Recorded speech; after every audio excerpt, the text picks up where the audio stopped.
looks like we're gonna have a short two-parter. So I'll do this box and I'll do one more box after this, and then I think it's still gonna be pretty darn short because these are large, bulky items. But they are pretty damn cool. So let's start off with the coolest toy we got in here. Duh! Pokemon. I have an affinity for plush, which is not a healthy thing to have. So that's why I have to let go of a lot of this stuff. Look at this. $1. So a lot of the Pokemon from Jax I bumped into a Target, and they're all being blown out for $1, $2. Most of them had their tags though. And they're neat. They're great. I think they'll sell well. And I thought they were a great investment too. We all like our Pokemon edition. But my mistake was that they just keep making tons and tons of Pokemon plush. So there really isn't much of an affinity, or like I have to have that original plush from the mid 2000s. So these, they have some value. Some are a little bit tougher. Some are a little bit stronger. But I mean, this guy's probably gonna be like $10. I can't even name this little bugger. My Pokemon knowledge has fallen to the wayside after like the 3rd generation. I'm like, I can't do this anymore, man. But it's okay. It's just more stuff for sale. It's all good. So back to that concept, I thought the talking Jax were pretty damn badass, as you can see. Really well made, clean shape, good large size to them. And I was like, yeah, I'll buy all these, especially the Piplup, Buneri. Got to be a good investment. Same thing. Retail, I think, was 20 on these things, and I think now they're only worth about 20, 25. That's it, because they just keep making so many Pokemon plush, and they are, in some respects, better than the original ones were. But, you know, people still like these, but as I said, maybe someday, maybe Krogunk will be $100 a piece, but it's not today, and I can't wait any longer on these things. These things have got to go. Funny enough, this is the second one I've pulled out already. But God bless the Pokemon, but marching on. Okay, let's deal with this guy. Mag Warriors. Yaltiv. That is sweet. So Mag Warriors came out a number of years ago, obviously, and there were quite a few characters they made, and they were fun. I think there's about 3 to 4 different series that were produced, and they're nice. I was buying them on clearance. They're just, you know, get a sample, neat stuff, but I didn't get heavy into it. Though, as I look at this character, this is Anubis. That is sweet. Big scythe and everything. Oh my God. That is super awesome. The market for these is not that strong. It's just, it's an oddball toy company in general, but they did a great job. But they usually run about 20, 25 bucks each. This guy could run a little bit more, but it's like they're attempting to be a Bionicle concept, perhaps. I'm stretching a little too far at that. But overall, character design, they did a great job. Same thing. You're going to find a lot of Egyptian Anubis type weird funky stuff when you're going through the collection that you probably never even seen before. My favorite being the Saint Seiya Italian Egyptian themed toy action figures. But I can't keep all of this. So let's look him up, see if he's worth any money. Future Alex, let us know.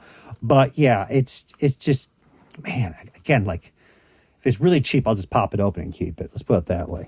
But there's just too much good stuff. Too many toys. And I'm fighting that urge as I go through these boxes. At the beginning, it was like, let's get rid of everything. And then you're like, oh, that's nice. Oh, that's so pretty. Hello. And then now I'm at the point where like I'm fighting myself of like, oh, just keep it. You already own it. Just keep it. Nope. It's gotta go.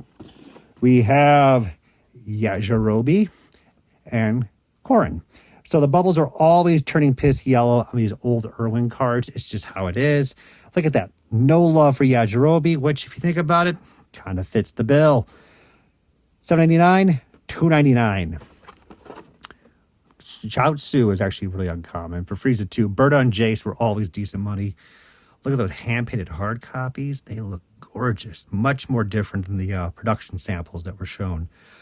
But anyways, I messed up on that many years ago when the big Irwin prototype sale happened and the Letterman jacket unproduced Goku did sell. And I was like, oh, I'm going to get that. I should have bought more. Let's put it that way, because we were all just stupid back then. This is like the early 2000s, late 90s. Only got a couple pieces. But in clawing back, Dragon Ball Z, I have a loose collection. It's not perfect. It's not complete, but I'm happy with it. And I surely have these guys. I'm going to price them in 2025. The package design, again, there's nothing unique about it. They're all the same. There's no design here of Yajirobe or Korin. It's just the same package over and over. So it's okay to let this stuff go. And I kind of was bending towards letting all my DBZ package go while keeping a smither here and there. That being said, wah, wah, wah, wah, wah. And we are off to Super Boo. So this is the Fighting Forces from the later end. I wish I was smarter then. So I was collecting Dragon Ball Z, and a cohort of mine was way more into collecting every single figure from the Fighting Forces, the 2-packs, etc., etc. And I was more like, at this point, yeah, I don't need to get all these guys over and over and over again. Regrets. Super Boo, no trading card in this one. From the later series, they did put the little trading cards in from the TCG game. A little more uncommon figure, not the rarest, but I think packaged, much more difficult to get, especially in a clean sample like this. Pycon's much more difficult because they just didn't reissue him ever again. Oh, there's the 2-backs. The Oob is pretty common. The Raditz pack is pretty good now because they didn't make Raditz really ever again, except for that 2-pack. I think they put him on a single card too. Market goes up and down with these, to be completely honest with you. I'm going to sell them, but I'm looking them up like the DBZ GT, Chevron Omega, which is like the most difficult figure, plus the gold, can't remember her name, Nova. They're going up, they go down. So I'm not sure what to do, but I definitely have to let a portion of them go. So Super Boo, though you are awesome, I have you loose, and it's okay. So I'm going to probably hazard 50, 60. It's all good, man. We now are off to Star Wars, which is more popular videos, and I get that. Ayla Secura. I do like the colors of the box. They took all the Jedi Starfighters and made it for every Jedi Master. I get that. They're neat. And I kept this one sample because I bought them all on clearance. I think this is, Target exclusive. They got down to like $8 each, and they had like 7 of them. So I picked them all up, and this is the last one. And at this point, as I said previously, no matter how good looking this stuff is, I have to draw the line. And I'm going to be honest with you, I like the colors in this one a lot, but it's got to go. So I think the market's probably about 35, 45. Check out Mace Windu's down there. That's pretty sweet too. See, this is the problem. I'm like, oh, you know what? I can get the rest of these. There's no problem. I can buy more of this and keep it all. No, gotta let it go.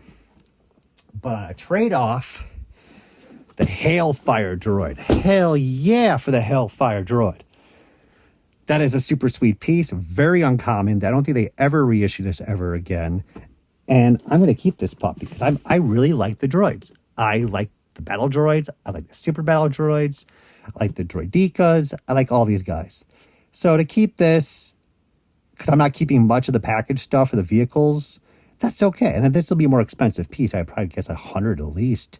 It's okay to keep this. It's just, I can't let all of it go. I still like my Star Wars, and I still like these little guys so much. But let's keep moving because I can just talk and talk. And we'll talk more about toys and in general, vintage and stories and stuff. But I got to get these videos to a certain timeline, and I have to get these videos pumped out because, as some people have said, if you're doing 400 tubs and you get a tub video up per every 2 days, you're going to be doing this for quite some time. So let's keep going. And let's push it. And to wrap up this video, we just uncovered Pokemon. So these are the Hasbro Power Bouncers. And all it pretty much is I'm not 100% sure, these are the Tomy PVC figures just placed in a rubber ball. And, well, you got another product. Make some more money. 151 of them. I mean, how could you go wrong? The kids were psychotic. Anything that had Pokemon on it, they gobbled it up. I was there. I witnessed the terror firsthand. Worked at a card store. I was still in school, but I was just a little bit older than some of these kids, and I was just like, my God, how vicious they are. So this whole box is 48 cents a figure, and it has a really neat story behind it. Look at them all.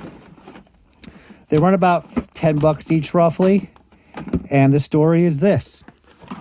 Local Toys R Us, many, many, many, many years ago. We had no idea, too. Like my childhood Toys R Us. Probably, I'm going to guess, mid-2000s. We walk in, and they have, for just this store only, they cleared out the whole entrance area. Remember you have to walk in and make that right turn, and then cut all the way to the side of the building, then go into the store?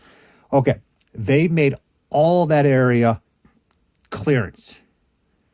And they stated, which I had no idea, that they had a second story, like, an attic / storage area, which we look in the building, you're like, where the hell is this thing?